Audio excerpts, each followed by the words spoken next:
जानकारी मिली कि कल इस प्रकार का सांस्कृतिक कार्यक्रम आयोजित किया जा रहा है और पर्यावरण उसके अंदर एक विषय है।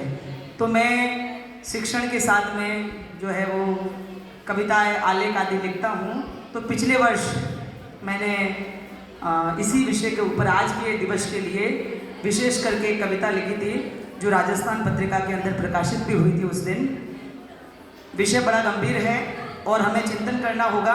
हम 1.5 टन एसी की बात करते हैं और घर घर गली गली एसी पहुंच गया है, लेकिन पेड़ जो है वो अब बहुत संख्या में कम बचे हैं या बच रहे हैं, कटते जा रहे हैं। कोई हाईवे के लिए बलि चढ़ा दिया जा रहा है तो कोई किसी प्रकार के नए निर्माण के लिए। और आप बच्चे सभी जो है, आप समाज के चेंज मेकर है, आपके ऊपर बड़ी जिम्मेदारी है। और हम जब कंधे से कंधे मिला करके चलेंगे तब ये पर्यावरण बचेगा, पौधे बचेंगे, पौधे पेड़ बनेंगे और वर्षा चक्र चलेगा, समय पे वर्षा होगी और जीवन जो है वो आगे बढ़ेगा, आने वाली पीढ़ी के लिए जीवन रहेगा। प्रस्तुत है कविता। कविता के बोल है, सूखी धरती करे पुकार।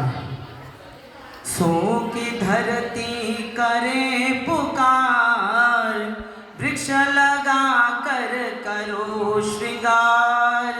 सूखी धरती करे पुकार, वृक्ष लगा कर करो श्रृंगार। सूखी नदियाँ कहती यही बात, जल है जीवन का आधार। सूखी नदियाँ कहती यही बात, जल है जीवन का आधार। वृक्ष लगाओ तुम हजार, सूखे तालाब सूखी झीलें कहते हैं बस यही बात। वृक्ष लगाओ तुम हजार। बढ़ती गर्मी तपती धरती करते हैं बस यही फरियाद। बढ़ती गर्मी तपती धरती करते हैं बस यही फरियाद। वृक्ष लगाओ तुम हजार। कटते जंगल बढ़ता प्रदूषण, सबका है बस यही निवेदन। कटते जंगल बढ़ता प्रदूषण, सबका है बस यही निवेदन। वृक्ष लगाओ तुम हजार।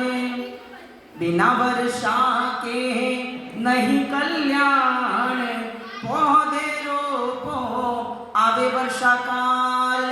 बिना वर्षा के नहीं कल्याण, पौधे रोपो आवे वर्षा काल। वृक्ष उगाओ तुम हजार। गिरता जल स्तर बढ़ता फ्लोराइड, शुद्ध जल अब होता दुष्कर। गिरता जल स्तर बढ़ता फ्लोराइड, शुद्ध जल अब होता दुष्कर। वृक्ष उगाओ तुम हजार। होगी वर्षा बढ़ेगी हरियाली, जब तुम करोगे यही नेक काम। होगी वर्षा बढ़ेगी हरियाली, जब तुम करोगे यही नेक काम। वृक्ष उगाओ तुम हजार। कवि राजेश करे यही प्रार्थना, वंदे गंगा करो जल संरक्षण। कवि राजेश करे यही प्रार्थना, वंदे गंगा हो जल संरक्षण। वृक्ष उगाओ तुम हजार। धन्यवाद।